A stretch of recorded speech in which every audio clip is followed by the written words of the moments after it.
Hello বন্ধুরা, আজকে দেখাবো একটি 8 ট্রানজিস্টর অ্যাম্পলিফায়ারের প্রয়োজনীয় মালামাল। একটি 8 ট্রানজিস্টর অ্যাম্পলিফায়ারের জন্য যেসব মালামাল প্রয়োজন হবে সেগুলো আজকে দেখাবো।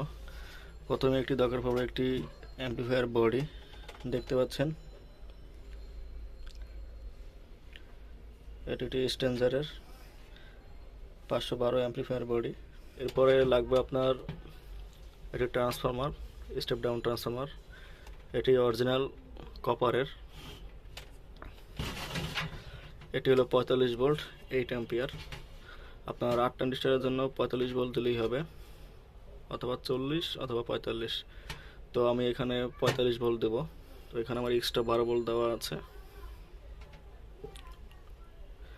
কিন্তু এখানে আপনার বেস্টন সার্কিটে যেহেতু ডুয়েল পাওয়ার সাপ্লাই হবে, তাই আমার এখানে আপনার এই পাওয়ার সাপ্লাই আমি ব্যবহার করব না এখানে।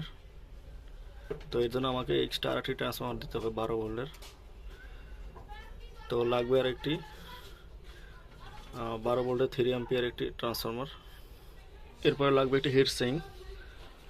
এরপরে লাগবে একটি বেস্টন সার্কিট। এরপরে লাগবে দুটি ক্যাপাসিটর, আপনার 25 ভোল্ট 2200 মাইক্রোফ্যারাডের দুটি ক্যাপাসিটর, যেহেতু আপনার এখানে ডুয়েল পাওয়ার সাপ্লাই দেব বেস্টন সার্কিটে। আর লাগবে মাইকা। ট্রানজিস্টরের জন্য লাগবে মাইকা। এই মাইকাগুলো প্রতিটা ট্রানজিস্টরের নিচে দিতে হবে। একটি লেভেল লাইট, একটি পাওয়ার সুইচ, দুইটি হ্যান্ডেল, একটি সিডি সকেট। স্পিকারের জন্য লাগবে 4টি টার্মিনাল, লাল দুইটি, আপনার কালো দুইটি। লাগবে একটি ব্রিজ ডায়োড,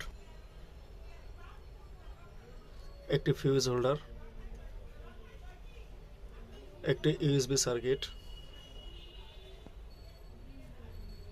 10 অ্যাম্পিয়ারের দুটো ফিউজ, একটি কুলিং ফ্যান। ইউএসবি সার্কিটের জন্য লাগবে একটি পাওয়ার সুইচ,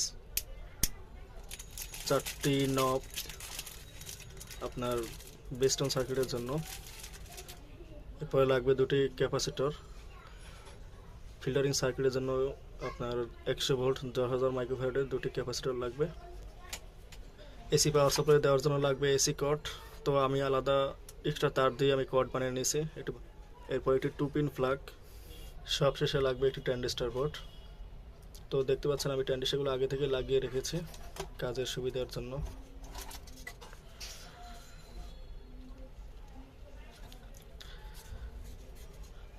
আপনার এখানে এটি হলো 5200 এবং এগুলো হলো 1943 নাম্বার ট্রানজিস্টর।